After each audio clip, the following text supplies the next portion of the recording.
again, Cliff Bragdon, and I put this together, and the church did a great job on doing this. I did the composing it, and they put it together, so it's a nice thing.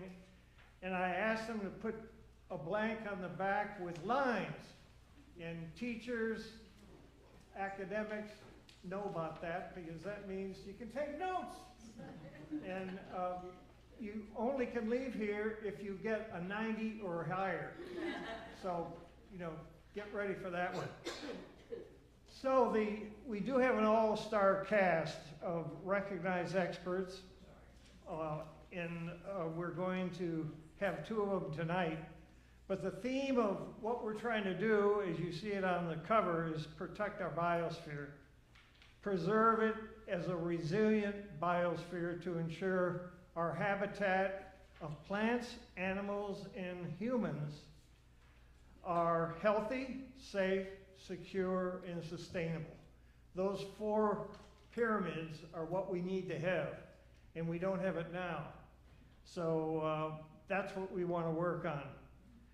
So tonight we have two distinguished speakers, and I'm going to indicate Dr. Tony Cantonese and Dr. Bob Sluka, but I'm going to first talk about Tony, since he's our first speaker. And I don't know when he does surgery, but he might do surgery too. First of all, he's been president of two universities, both Florida Atlantic University for 12 years, and then after that, Florida Institute of Technology for 14. He's also been a dean of a college, University of Florida, and also dean of the School of Architecture and Urban Planning at University of Wisconsin, Milwaukee. Tony and I go back a long way. We're not going to really spend any time on it, but we've known each other 52 years. We are professors together at Georgia Tech, way back in Atlanta days. So it's really a great opportunity to have Tony here. He's a very distinguished person, so I call him the Renaissance man. He's written 15 books, and he's brought a couple of his most recent ones. He's refereed over 100 articles. He's chairman of the board of the King Center, L3 Harris, and just recently became president of the Indian Atlantic Rotary Club. So he's a busy guy, but he's a wonderful friend. One of the most enjoyable experiences I had was a member of Twitchy. Now, Twitchy stood for the names of the founders of the band. 3 of them are here tonight. Winston Scott was on trumpet. The percussionist was Tony, and president at the time. So when he said, "We have a rehearsal tonight," it's amazing. Everybody showed up. And myself, I was percussion, congos, bongos, and all that stuff. So that was a very exciting time. We produced 3 CDs, none for sale, over 10 years. And then Tony and I were guest conductors of the Brevard Symphony Orchestra. And that was quite a special thing. Well, his subject tonight will be cities, urban planning, and future development, covering the history of city planning from antiquity to the present. So he's going to do, A to Z. But let's give Tony a big round of applause and a very warm welcome.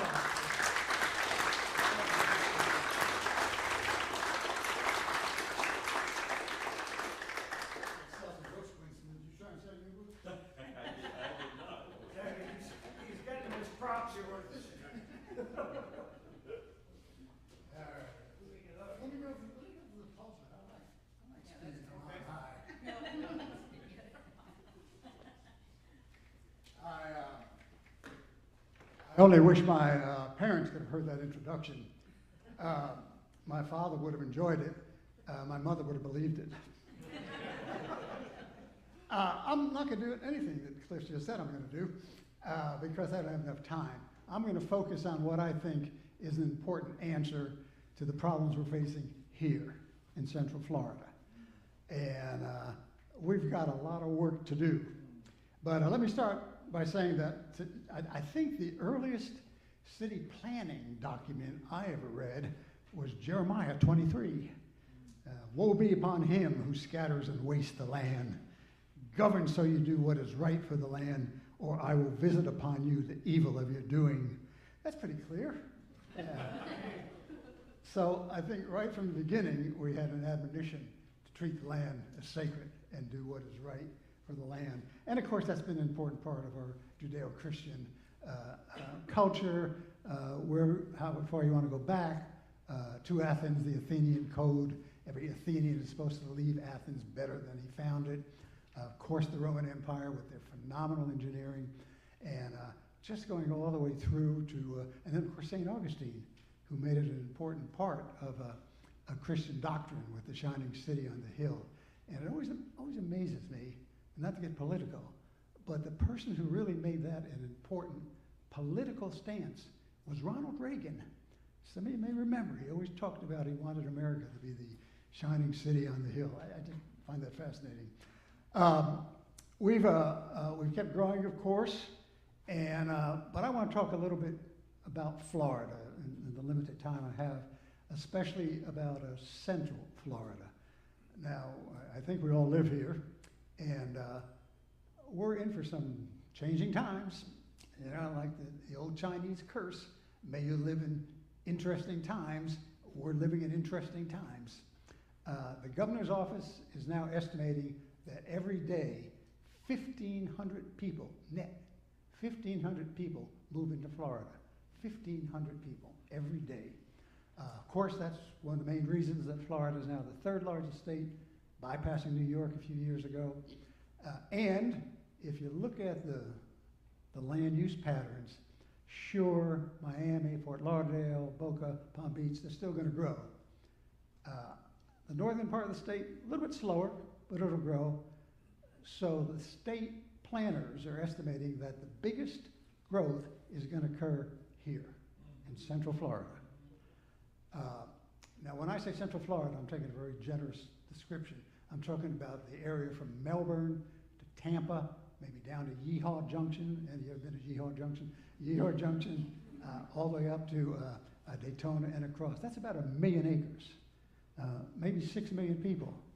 And by the way, out of that 1 million acres, 1/3 of all that land, 1/3 of 1 million acres, is owned by who? Deseret Citrus and Cattle. You know who owns Deseret Citrus and Cattle? Church of the Latter-day Saints. Yeah, wholly owned subsidiary. And I'm doing some work, and I'll talk about that later, because that's going to be very important. They already have permission to build 10 new towns of 50,000 each. So in our lifetime, going from Melbourne to Orlando, especially on 192, it's going to be very, very different than it is now. All right, let me give you some background, because, so what do we do? So I want to talk mostly about what's called green fields, undeveloped land, because that's what we really have to think about now. Now, in my younger days in Florida and planning, especially at Florida Atlantic University, we used to talk about eastward ho. And we argued that the secret to development in Florida is to build along the coast, along the Atlantic coast, high-rise buildings, condos. We thought that's the way to preserve Central Florida. Well, that didn't work out too well, did it? So now we're vastly overcrowded on the East Coast. Rising sea level is real. I mean, have you been to Miami doing a big blow? You know what it's like down there. Can we resolve that technologically? Maybe. The Dutch did it. But I think there's something we have to learn about natural environment. So, in my research, all of the major development is going to occur here. Of course, there'll be more development in the southeast and southwest. Southwest is a little more quiet than the southeast. But this is where all the action is going to be. So I want to talk about the land that hasn't been developed, maybe the 700,000 acres of land in the Central Florida region that I'm talking about. So what are we going to do? Just a typical urban sprawl, just crank out cookie cutter suburbs and strain our resources, strain our infrastructure, strain our taxes. Well, I think there's a solution, and I want to show you one solution. Is this something that everybody should do? Not necessarily, but I think many of us can. Okay, there's my hero, Robert S. Davis. He was a Miami developer, did the same old stuff, high-rise condos, big developments, and but he thought, this isn't right for Florida. I want to do something different. So he had the opportunity when his grandfather, who owned the big store in Birmingham, Alabama, left him 100 pristine acres on the in the Panhandle, in the Gulf of Mexico. Beautiful piece of land, but he didn't want to just scrape it up. So he hired these two people, Andres Duani and Liz Plater-Zyberg, two people I know very well because I hired them at the University of Miami when I was the Dean of Architecture there. They had just gotten out of Princeton Architecture School, really had some phenomenal ideas. So they got together with Bob Davis and his wife, and they literally got in his, he called it his land boat. He had this gigantic Cadillac convertible, and they went all through the South and Midwest, and they took architectural sketches, notes. What is it about America? What is it about the South and the Midwest that's so special, that's so unique? And they put together a concept, and they called it New Urbanism. And this is the first manifestation. That is Seaside, Florida. Many of you have been to Seaside, Florida. If you haven't been to Seaside, Florida, you've already seen it, because many of you saw the Jim Carrey movie, The Truman Show. That was Seaside. What they discovered, and by the way, I'm not going to go into technical definitions, but if you want a technical definition of new urbanism, I'll give you the big picture. Every new town should be about 50,000 people. These are new towns. Where did that 50,000 come from? England. Ebenezer Howard, when they built the English new towns, said the ideal town size is 50,000. They said there should be a town center, a marketplace. Surrounding the town center, there should be medium to high density residential areas. There should be conservation. Now, because this was a relatively small site, conservation here was about 25 to 30%. It should be a walkable town. Cars are not discouraged, they're not banned, but it's kind of laid out, so you have to walk, and that's important. It should have schools. It should have preschool through high school. Every house should be different. No tract houses. Every house must have a front porch. Isn't that interesting? And the reason being, because they want you to communicate. They want you to know your neighbors. So you have to have a front porch. And that's interesting. Somebody asked Robert Davis, he said, well, why? I don't want to communicate with my neighbors. I want to be alone. And Robert said, well, don't live in a new town. Live in a big city. When you think about it, he was absolutely right. So that is the essence of Seaside. And just a couple of quick pictures. That's it from the, and by the way, in terms of resilience, everything here is resilient and sustainable. Not only can you not build on the first dune, you can't build on the second dune. So all development is behind the second dune. Now, you know, those of you who know this, the developers thought that Robert was crazy. That's where the money is. The money's on the water. But nope, second dune and beyond. So as a result, Seaside, of course, like all of the panhandles, had a series of nasty hurricanes. No damage to Seaside, even though many of the panhandle towns were wiped out, but no damage to Seaside. That's a pavilion, so they protect the dunes. You have to go through these pavilions, there are 8 of them, to get to the water. And they have a community get-together. That's like an amphitheater where the town gets together, and they just have regular concerts all year round. It gets a little bit chilly, but it comes all year round. They have a church. It was very important that new urbanism towns have a church. Start out with interreligious, but then whatever comes about, comes about. And it must, well, that's the next slide. Okay, one of the main points of Seaside was that they wanted to create this community, so they invited all the top architects in the country to come and design the houses. Now, when I was working on this, and I'm talking about late 70s now, our goal was to make $50,000 seaside houses. And then they started hiring these big name architects. And now this has a very strict, it's called a pattern book, very strict design code of what you can do, what you can't do. And for example, you can't have a lawn, no lawns in Seaside. So all the big architects started coming down from New York, from Chicago, so they wanted to show you what they could do. And they did some interesting things.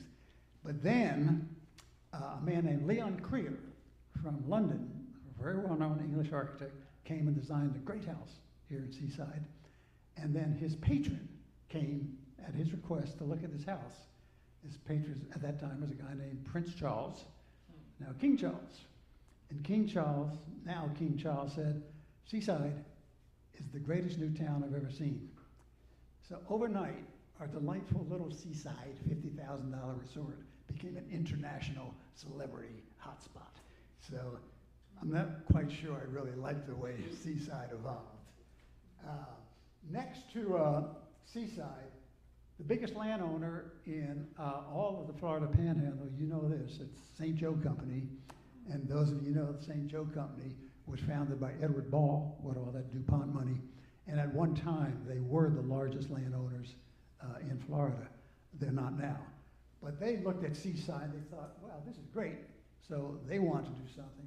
So they used the same new urbanism principles and developed Rosemary Beach, which is just down the road from Seaside. And same principles, you know, common area, different houses. The density in Rosemary Beach is a little bit higher because they were more corporate, but a little bit higher. And then in the, well, that would have been the 80s, this guy took a look at Seaside and said, that is really interesting. I wanted to develop an environmental prototype city of tomorrow that is now called Epcot. And what he wanted to do was develop basically a new urbanism, new town. So he came and, as you know, bought land. And this is interesting, there's a little insight. My family lived in Ocala. And when all this land started being purchased, my father thought this was going to be the Boeing Aircraft Company.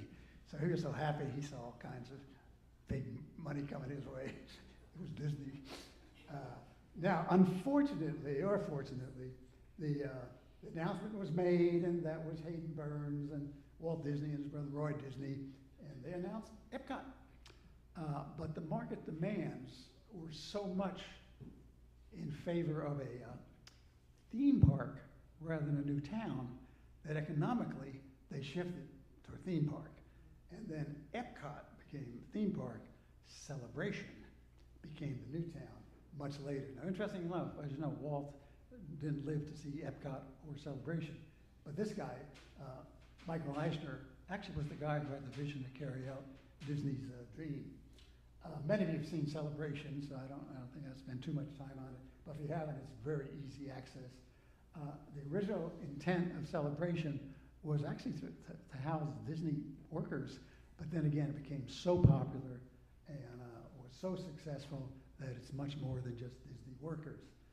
Some interesting architecture. Again, a lot of these new urbanism towns focus upon the waterfront. That's their town hall, which, strange looking building. Interestingly enough, the architectural critics really, from some highfalutin universities, really got on Celebration. They really picked on it. They just thought this was terrible, that these theme park people were building new towns. So I think, if you want to look at the books, take a look at them. They're really, really nasty. And I think Celebration came out just fine. They do have a number of churches, as you know. Celebration is now probably approaching 50,000, so they're getting close to what Ebenezer Howard said should be the maximum. Now, this is an interesting one. So we have this individual developer with his two young whippersnapper architects and his old-time dean for architecture built Seaside. And then you had this big corporation that built Rosemary Beach, Watercolor. There's a dozen new towns that St. Joe has built up there already. And here's a new twist. This is Abacoa in Palm Beach County.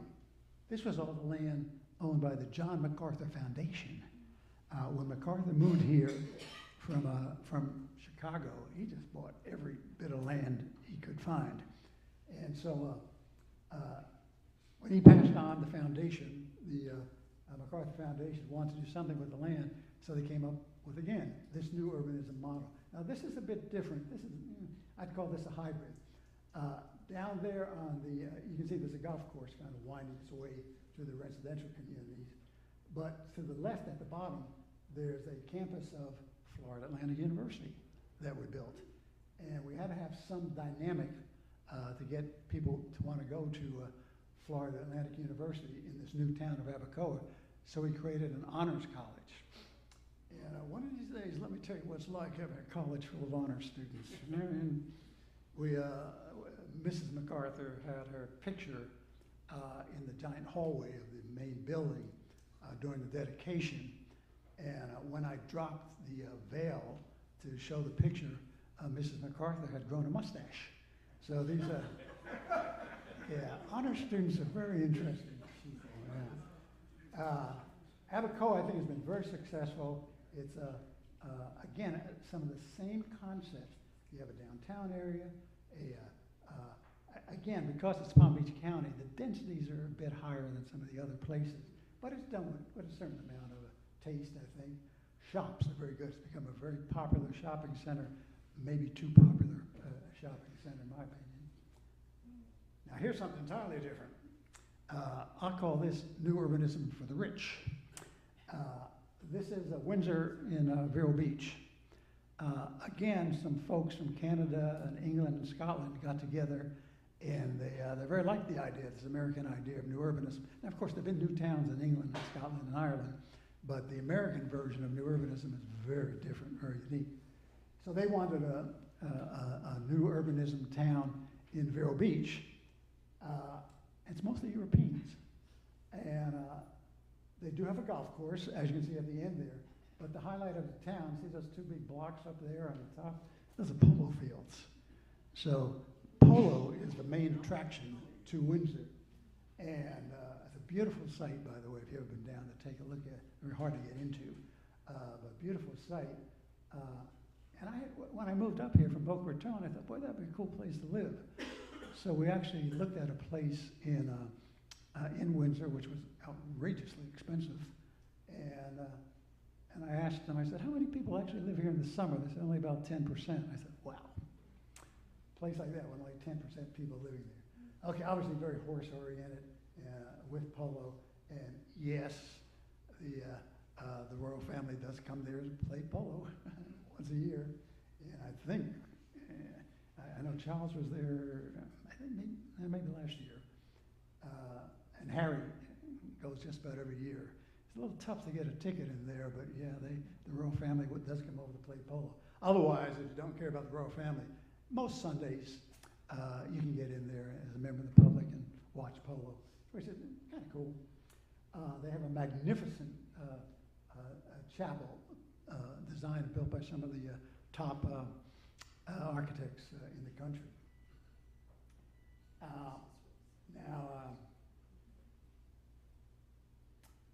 Here's what I want to talk about, Harmony, Florida, because I believe Harmony, Florida, which is right between here and St. Cloud, to me is the best example of a new urbanism towns, and I think exactly what we need. It was a ranch, it was a 10,000-acre ranch that Jim and Martha Lenz bought. They knew nothing about development. Jim was a bond trader and financial guy out of New York City. Martha was head of the Humane Society, very much into animal rights, animal preservation, but very much into ecology, sustainability, resiliency. So they said, let's build a new town.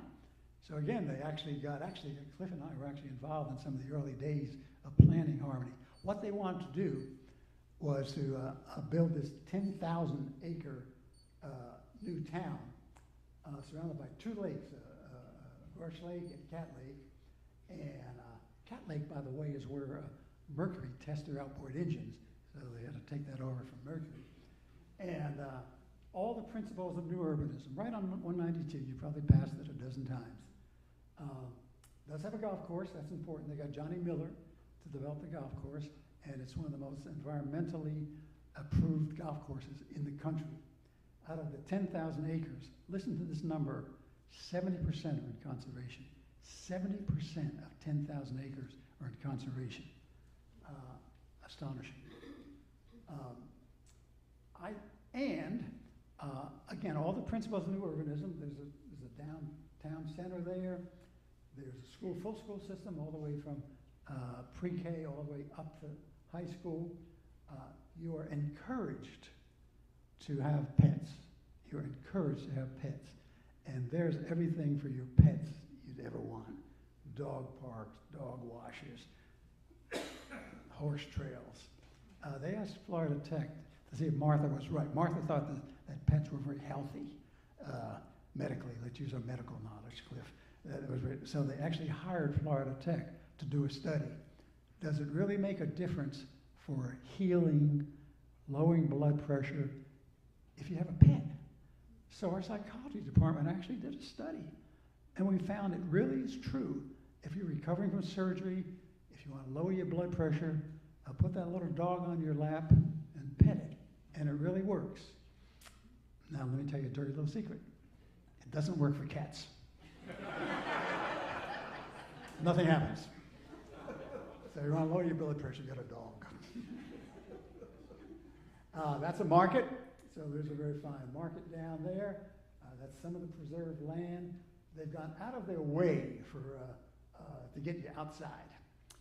Bike trails, it's a dark sky park, so none of the light can go up. It's all bottom-facing light. Florida Tech used to run the Dark Sky Festival there, but after it attracted 10,000 people, we couldn't handle it anymore. So it's a phenomenal dark sky development. Okay, I got about a dozen more I could tell you about, but I just thought, and there's some examples here which I'll call new urbanism hybrids. For example, Vieira. Vieira is emerging as a new urbanism hybrid. I haven't showed you anything about our friends the Mormons, because as I mentioned, they now have state planning permission to develop 10 new towns, 50,000 each, and they're following new urbanism principles. The first one's under construction, by the way. It's called Sunbridge. You may have been driving what used to be called the Beeline Highway. Now it's called the Beachline Highway. And as soon as you get off 95, you see this giant intersection, and there's nothing there. And you say, why is there an intersection in the middle of nowhere? That's a new town. The Mormons built that. They built the intersection, and that's already under construction. And it'll be the first of 10. They're not saying where the next one's going to be. My guess it's going to be on 192, 441. My guess, personal guess. What's interesting about Sunbridge, the first thing they decided to do was build an over 55 community, sold out. So the demand for over 55 in these new urbanism towns is extraordinarily high. Okay, I could go on and on about the things we're doing here. I could talk about Nocati outside of Jacksonville. Again, a new urbanism town, maybe a hybrid new urbanism town that does not allow cars. It's only electric vehicles going all through Nocati. I could talk about my Ave Maria in Southwest Florida, which is a Catholic town, built around a Catholic university and the most gorgeous cathedral you've ever seen, built by the founder of, what are they about? Which one? Domino's, yeah, right. The founder of Domino's funded that one. And there's some interesting, very specialized new towns that have been developing. And again, I kind of like this one up in Jacksonville where you really can't take your cars in. And by the way, they're all AUV. So you just get on your phone and say, hey, I want to go from my house down to the store. And that thing will show up and you just jump on the AUV and you're down to the store. Fascinating idea. So I'm happy to talk about this because, we get a lot of bad press in Florida about how we do things badly. We did this. We started this in Florida, and now it's spreading all through the country, again, on greenfields, on open development. And I think that's something we ought to take a lot of pride in. We developed new urbanism towns right here in Florida. So let me conclude another biblical injunction. Proverbs 21:18, where there is no vision, the people shall perish. Hey, thank you all.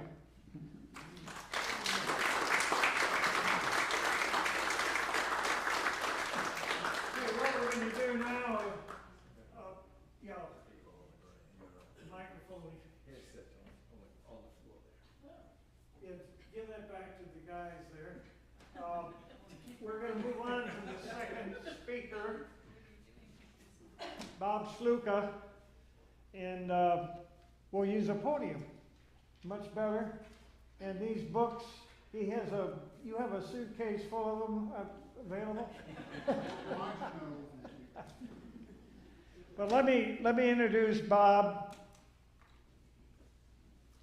Bob's a lead scientist with Oroka Marine Conservation Program, which is a globally based, faith-based conservation organization founded in 1938 in Portugal.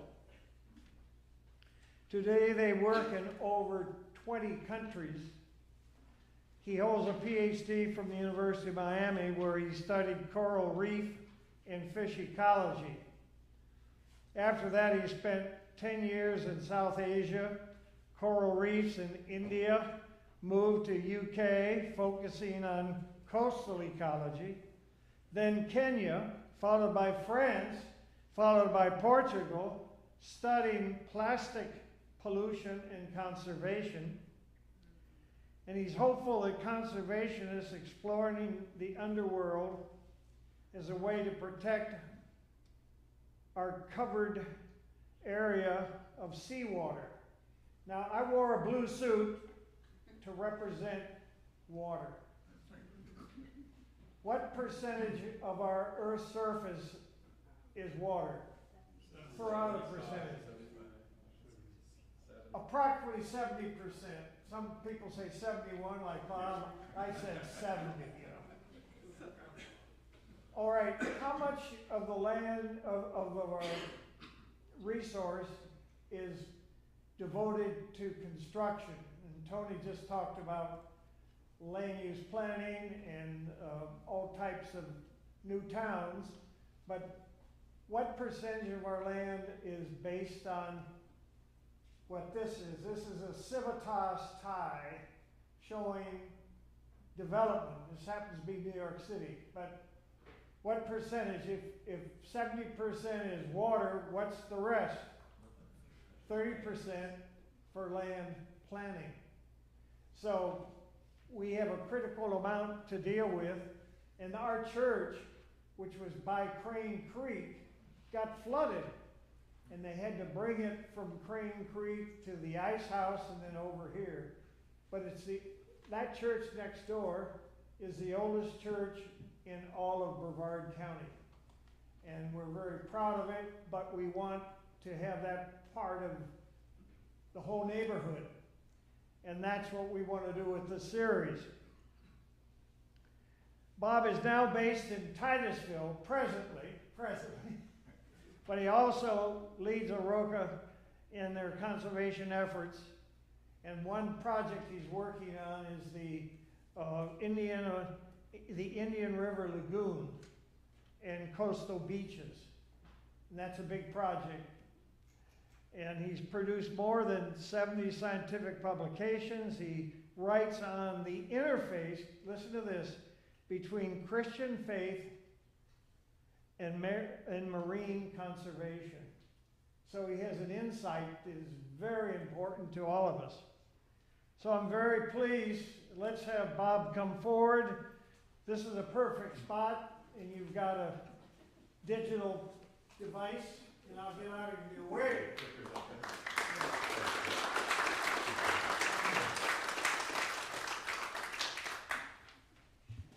Thank you. I'll just try to use this instead of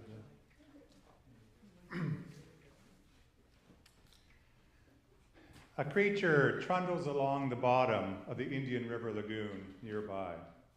She looks prehistoric, and despite being called a crab, she is more closely related to spiders and scorpions. Males surround her, and one uses its modified front legs to grasp onto her in hopes of mating success. They have tried to find sandy beaches within the lagoon to lay their eggs, but since most of the coastline has been modified with cement or rocky structures to protect new houses, the search has been unfruitful. They finally find a small beach on Merritt Island National Wildlife Refuge and join thousands of others depositing eggs that they hope will survive the gauntlet of shorebird feeding. Arasha is USA's interns with local conservation volunteers count, measure, and tag these creatures in hopes of understanding their population and movement patterns.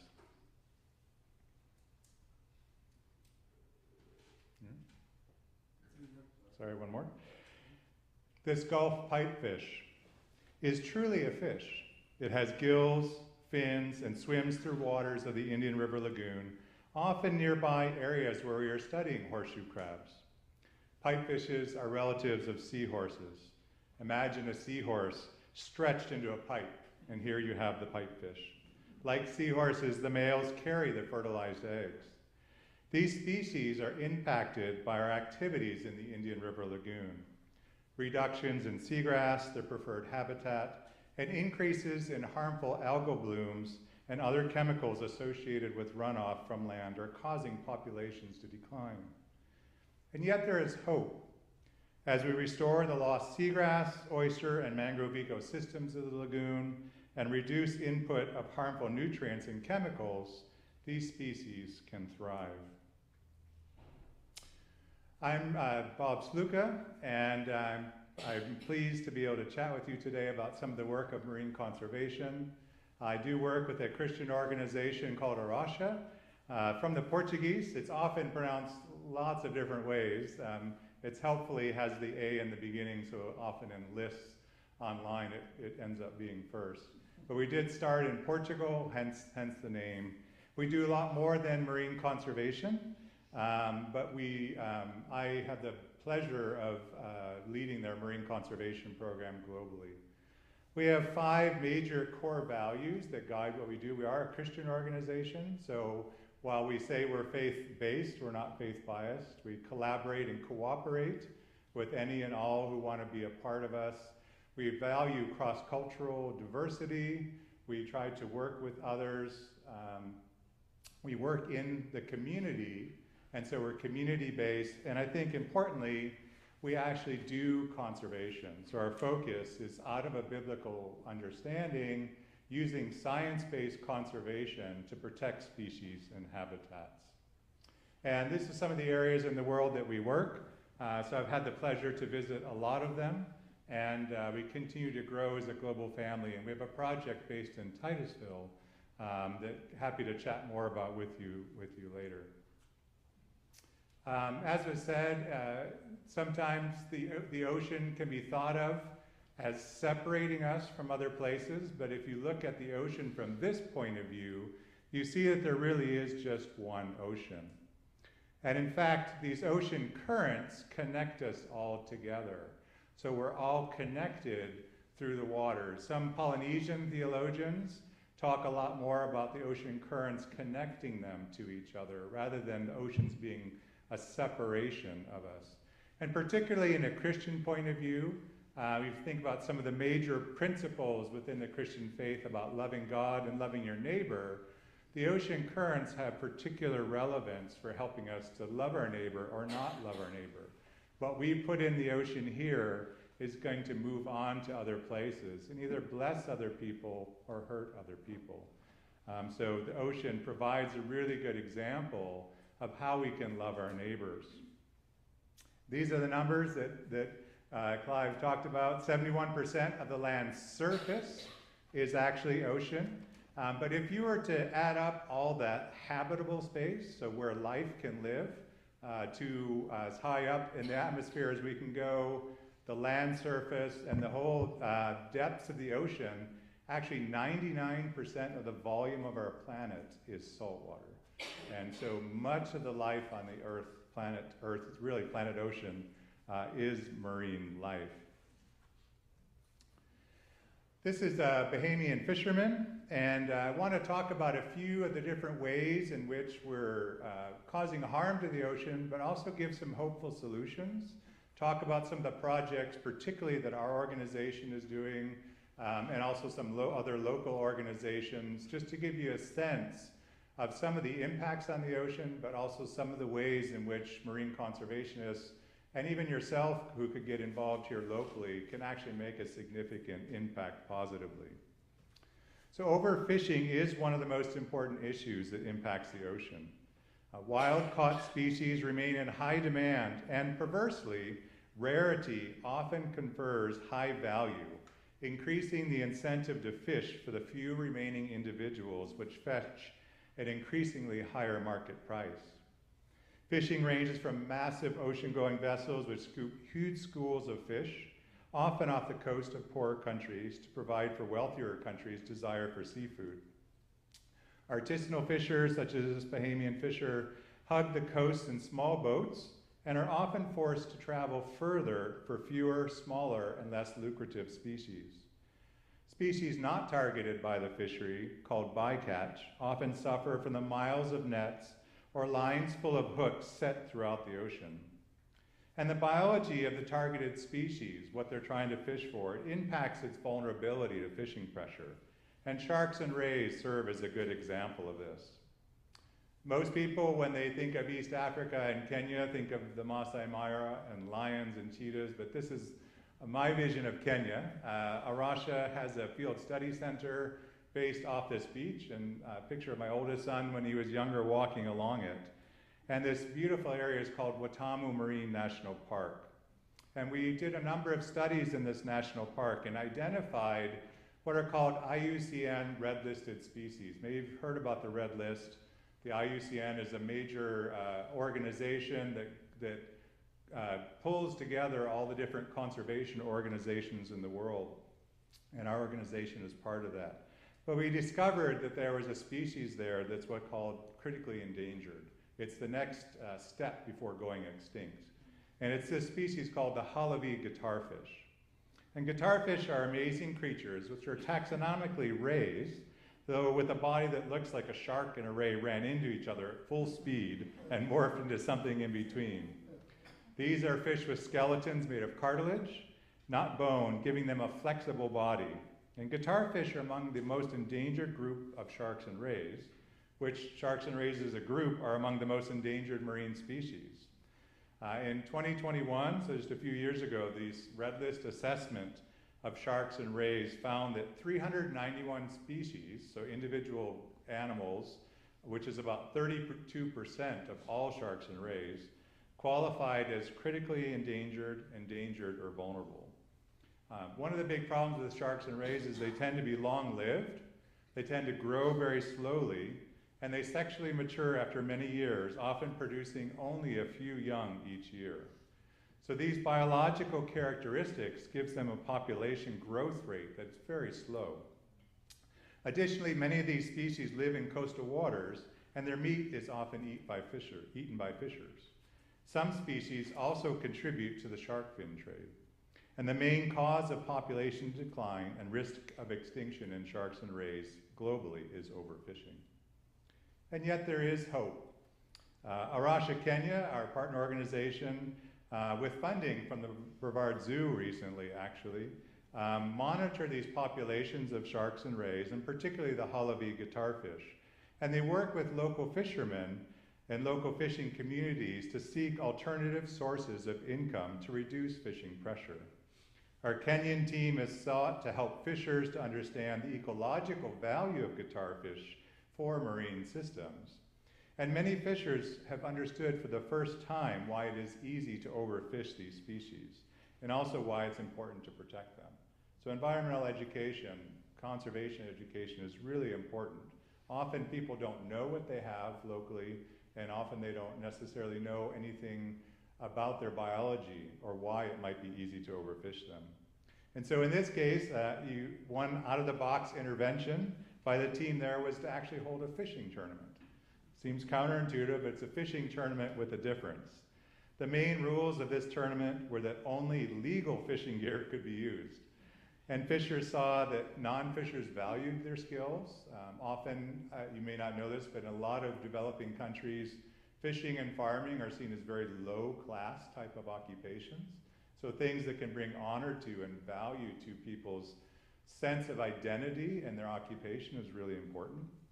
So we were honoring them through the tournament and their skills, but they also saw that they could actually get a good harvest with legal gear. So it was an important way to stage something that could help them understand some of these things and protect both the fishers' income and livelihoods, but then also protect this really important in fish. You may know this locally. Maybe you've had one eat some of your fish, the Goliath grouper. I did my PhD work down at the University of Miami studying groupers in the Florida Keys. And over hundreds of dives in the Florida Keys in the early 90s, I probably saw one, maybe two Goliath grouper. At that point, they were endangered species. They're also a long-lived species. Many of them live to 40 years of age.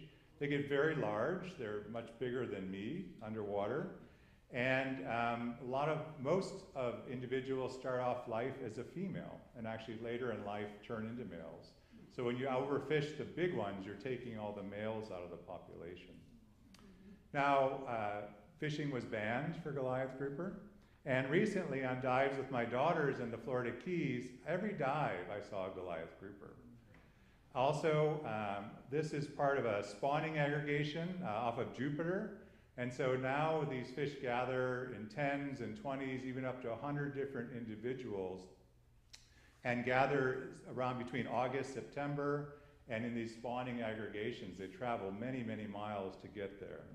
And so reducing fishing pressure works for these species. We identified that too many were being caught. We stopped the fishing, and then they recovered. We'll talk a little bit later about why that is related to reproduction. But one of the things it's an interesting and it's currently a controversy is the Fish and Wildlife Commission have opened up fishing a limited number of Goliath grouper. Many scientists think it's too early. We will see. But the goal ultimately is for these species to recover. And what we were doing before was not fishing sustainably. So now we need to figure out how can we do this sustainably. There are other issues, of course, besides overharvest. The land and the sea are interlinked. The work of our team in Canada to restore Olympia oyster populations in Boundary Bay clearly illustrates this.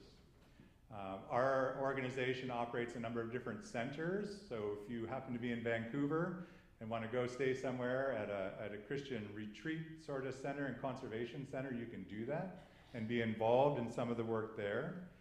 So around Vancouver, there's a growing population, all needing housing and significant agriculture. Sounds very similar to here. Land is cleared for houses and fields are sown, then fertilized and pesticides may be used to increase yields.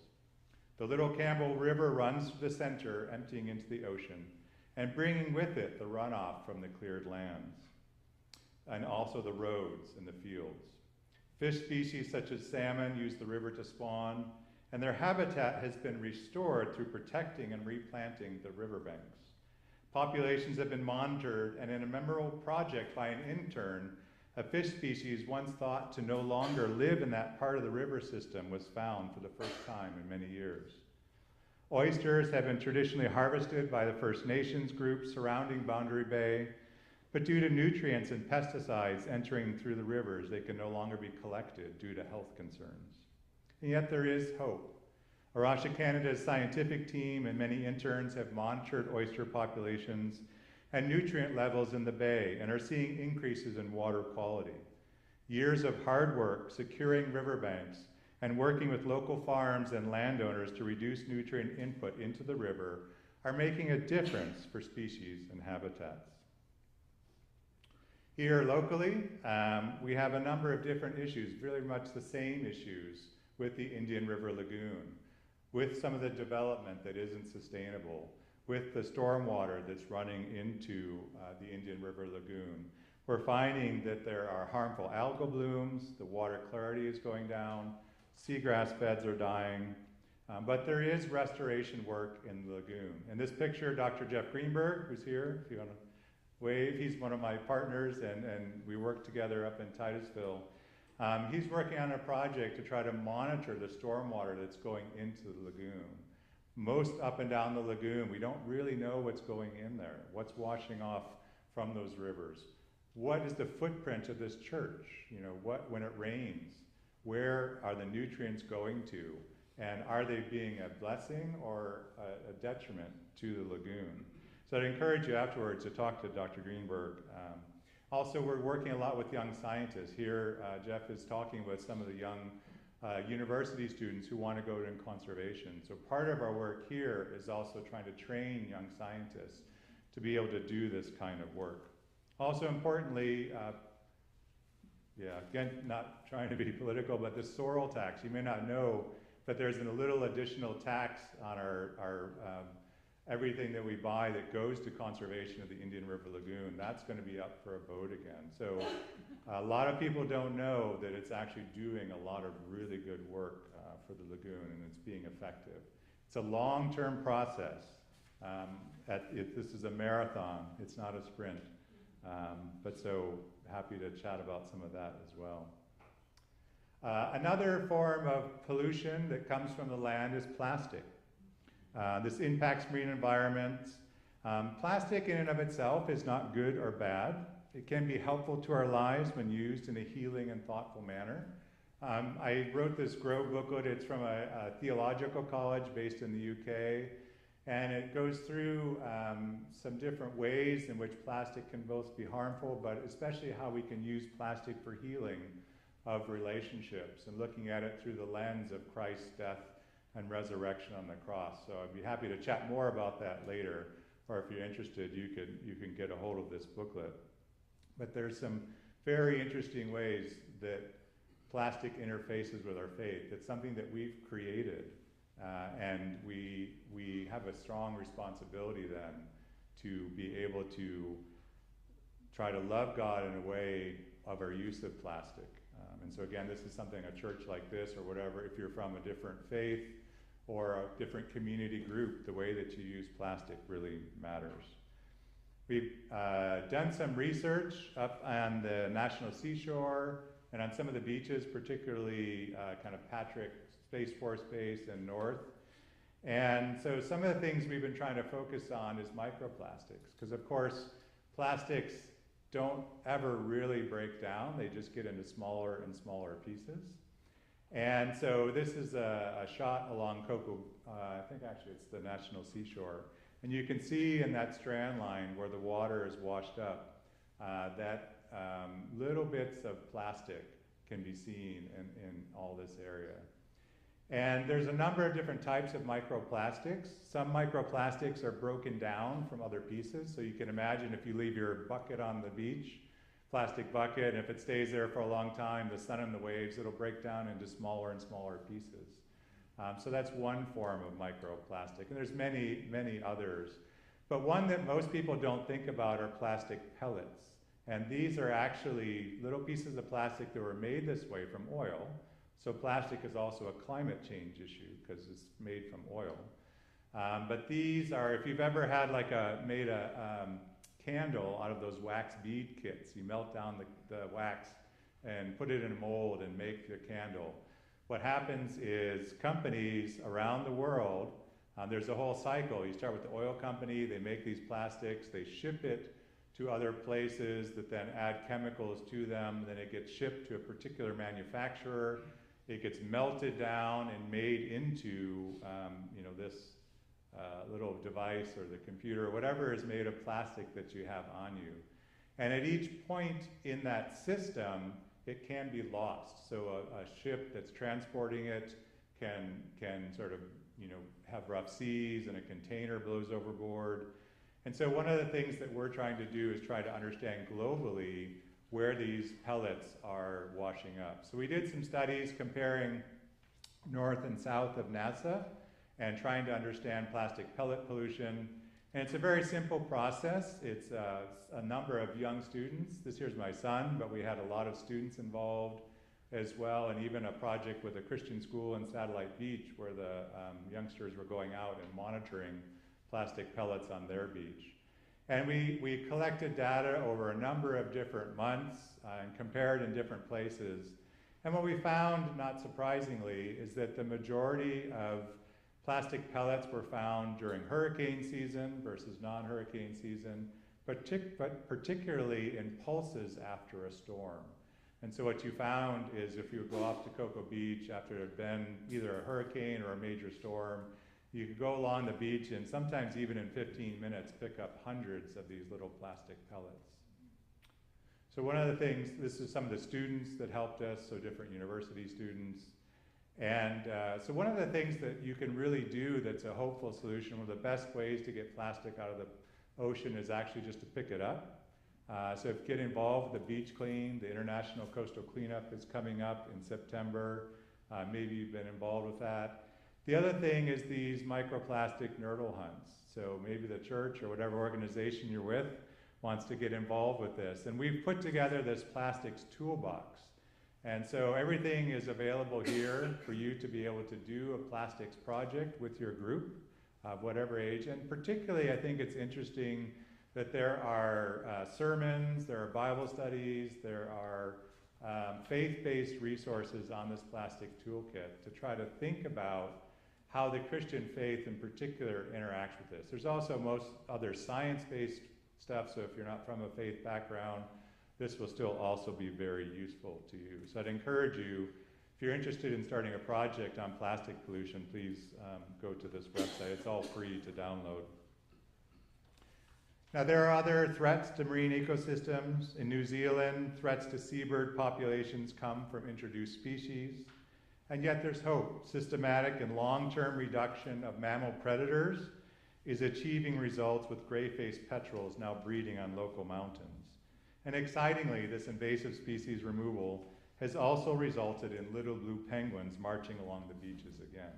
So our team in New Zealand was particularly excited about that. This is a report that we put together about climate change in coral reefs.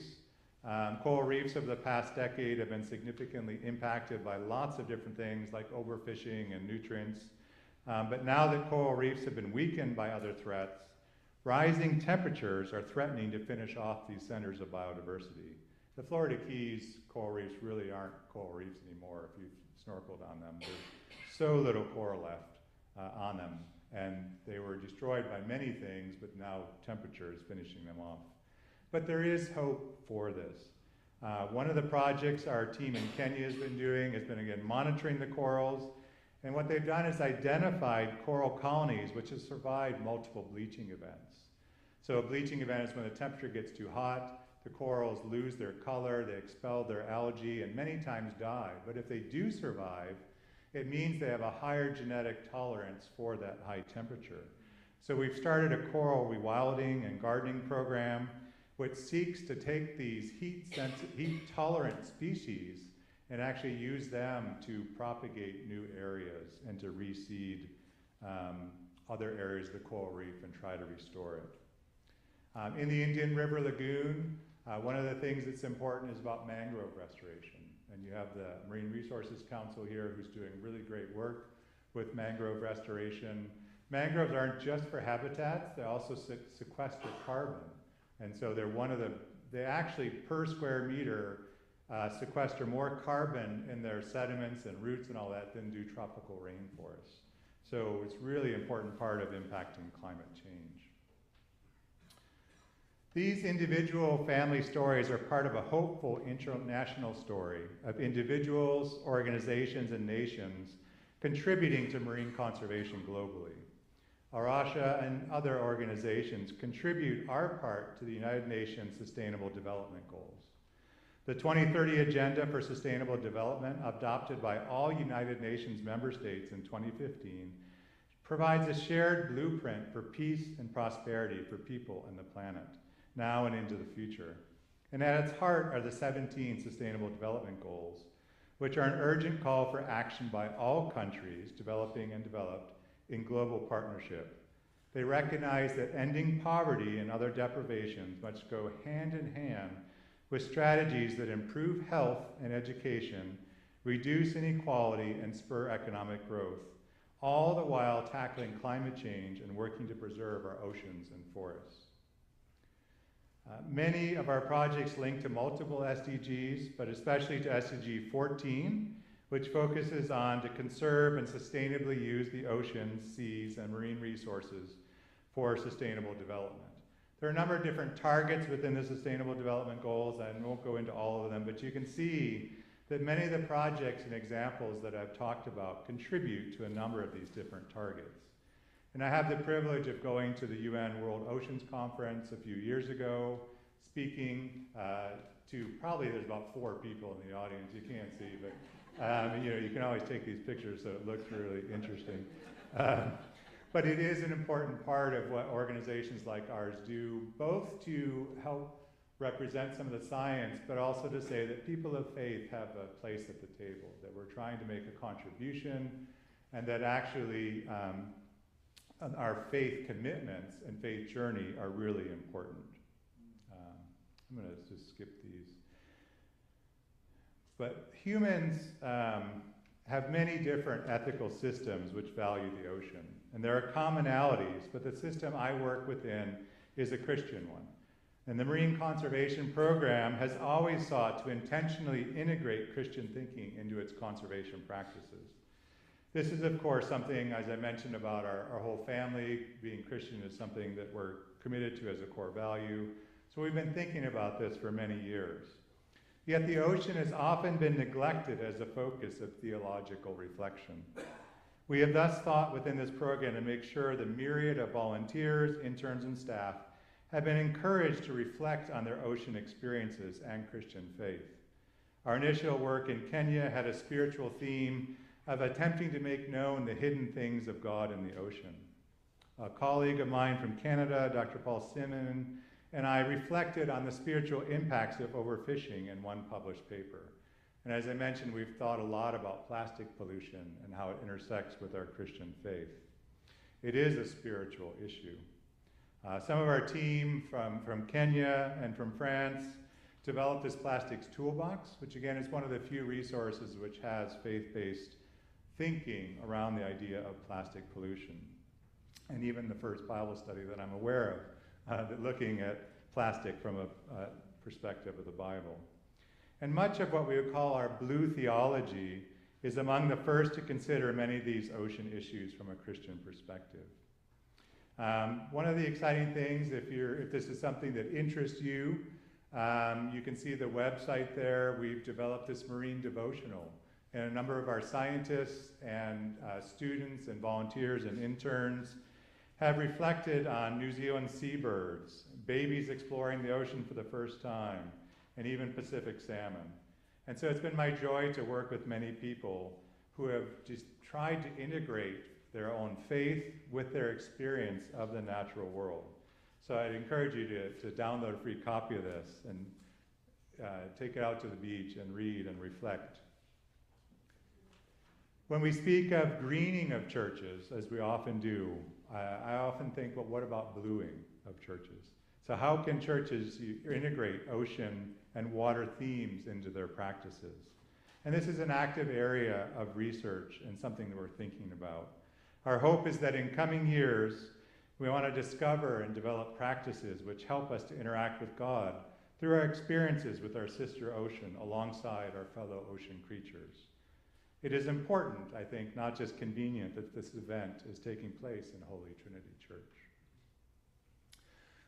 So to conclude, there is a lot of things happening to hurt our ocean, to hurt God's ocean. But there's also a lot of good things happening in conservation. There's very hopeful solutions that are trying to tackle these at a local level, at a national level, and at a global level. This is a marathon, it's not a sprint. The Indian River Lagoon is not going to be healed tomorrow if you don't fertilize your lawn this year. Took a long time to get it to the place that it's at, and it's going to take a long time to heal it. But we see it moving in a good direction, and we can be a part of that. Science-based conservation work, we saw that, for example, with the Goliath grouper and others. When we identify through science the problems that are there, and we make changes, there's something built in the system that God has made that allows it to heal, and so that's hopeful. So my encouragement to you is to get involved. There's lots of great organizations locally. We mentioned the MRC, the Brevard Zoo, if you're interested in thinking about things through a faith-based perspective. We'd love to talk to you after. We have at the reception over there a number of different brochures and things you can take, ways you could support our work, either through volunteering or financially. And so thank you for taking the time to come out tonight and for listening to us on this.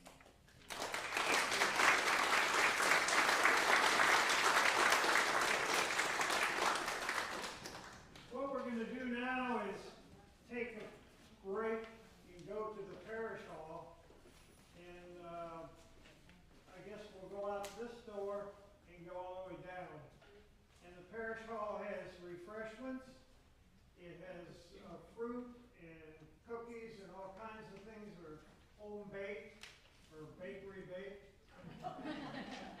Anyway, it's going to be good. And then we have coffee, tea, lemonade, and so forth. But we have about 75 chairs set up for question and answer. Because what Tony has said and what Bob has said, I'm sure has stimulated a lot of comment, a lot of thought.